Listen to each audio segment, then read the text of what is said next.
बिल्कुल, मीर साहब हमारा इंतज़ार कर रहे हैं, बहुत सी बातें उनसे भी पूछनी है, समझनी है। Hamid Mir is with us. Mir साहब, सुप्रीम कोर्ट फैसले के बाद हुकूमत कुछ जारहाना मूड में हमें नज़र आई है। पहले गवर्नर राज की बात कर लेते हैं। तो आपको लगता है कि हुकूमत इस तरह का कदम उठाने में वाकई संजीदा है, या फिर ये भी वो एक हम स्वीपिंग स्टेटमेंट्स की बात कर रहे थे? और अगर ऐसा हुआ तो इसका क्या फ़ायदा हो सकता है, मतलब क्या होगा फिर?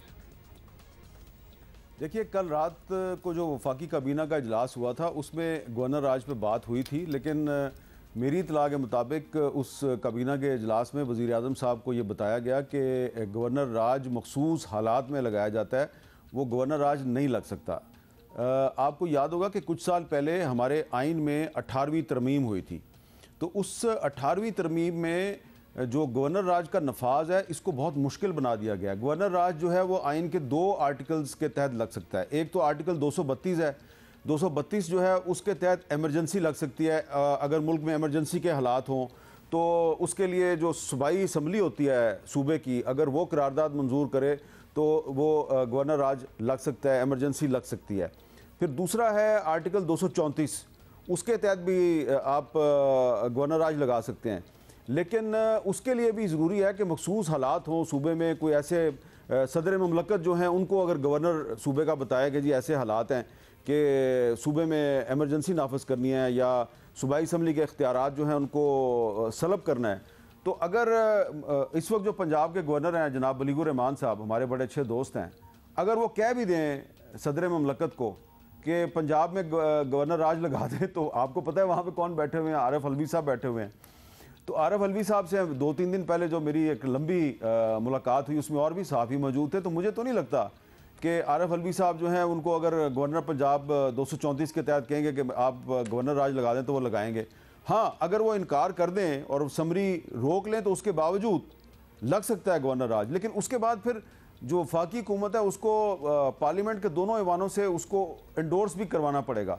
तो ये अगर गवर्नर राज लगा भी देते हैं तो सूबाई हुकूमत जो है वो वज़ीर आला साहब या तहरीक इंसाफ जो है वो किसी अदालत में चली जाएगी, तो वो अदालत उसको स्ट्राइक डाउन कर सकती है, क्योंकि इससे पहले हमने देखा है कि माजी में गवर्नर राज लगा एक सूबे में और वो स्ट्राइक डाउन हो गया।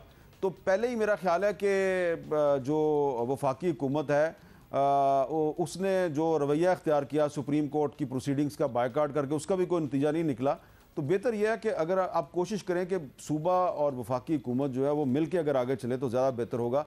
अच्छा चलें, वो तो मुश्किल ही लग रहा है, ऐसा लग रहा है कि बस बयानात ही हैं। ये बताइए मीर साहब कि वज़ीर आज़म शहबाज शरीफ भी बिलाखिर ज़रा जारहाना मूड में हमें नज़र आए। इमरान खान पर 100 तरह के इल्ज़ामात लगाए, फिर अदलिया से 100 तरह की शिकायत भी की। तो क्या वो ग्राउंड बना रहे हैं कि अदालती इस्लाहात जिनका चर्चा है वो की जाएँ, या बस दिल के फपोले फोड़ रहे हैं ये बातें कर कर?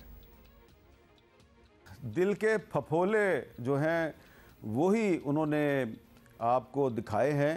तो शहबाज शरीफ साहब जो हैं वो अपनी तकरीर में बहुत अच्छे अच्छे शेर पढ़ते हैं, और कल जो उन्होंने कौमी असम्बली में तकरीर की उसमें भी उन्होंने कुछ अच्छे अच्छे शेर पढ़े, लेकिन मेरा ये ख्याल था कि वो बताएंगे कि डॉलर क्यों नहीं काबू आ रहा। लेकिन उनकी जो पूरी की पूरी तकरीर थी, थोड़ा सा जिक्र किया उन्होंने बारिश का, सैलाब का, इकॉनमी का, लेकिन सारे मसाइल का ज़िम्मेदार उन्होंने इमरान खान को इकरार दे दिया।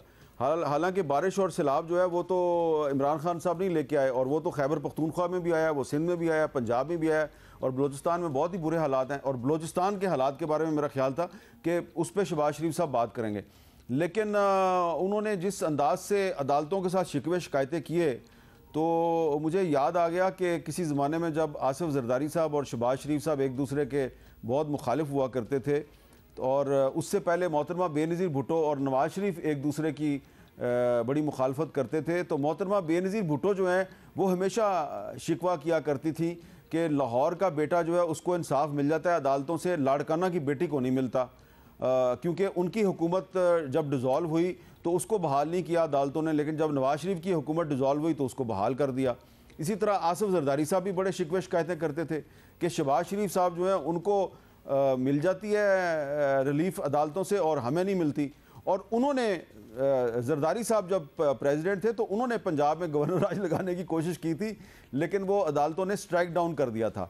तो जो इल्ज़ामात पहले पाकिस्तान पीपल्स पार्टी मुस्लिम लीग नून पे लगाया करती थी कि अदालतें जो हैं वो इनके साथ बड़ी काइंडनेस का मुजाहरा करती हैं, बड़ी मेहरबानी करती हैं। अब वही इल्ज़ामात शहबाज शरीफ साहब इमरान खान पे लगा रहे हैं। अगर आप इमरान खान साहब की और शहबाज शरीफ साहब की बहुत सी तकरीरों को देखें तो कंटेंट बहुत सा जो है उनका डिफरेंट होता है, लेकिन जो इल्ज़ामात हैं ना वो ज़रा आगे पीछे कर देते हैं वो एक दूसरे पे। तो मुझे कोई शहबाज शरीफ साहब की जो तकरीर है वो कोई इतनी मुतासिर कुन नहीं लगी। जब वो वज़ीर आज़म बन रहे थे तो उस वक्त उनसे किया था कि इंटरव्यू में कि आपको नहीं पता कि इमरान खान की हुकूमत ने IMF से क्या मुआहदा किया हुआ है, और जब आप वज़ीर आज़म बनेंगे तो ये IMF का जो मुआहदा है इस पर अमल दरामद करना आपके लिए पॉसिबल होगा या नहीं होगा। तो मुझे कहते थे हम इसको रीनेगोशिएट करवाएंगे। तो क्यों नहीं करवाया आपने रीनेगोशिएट?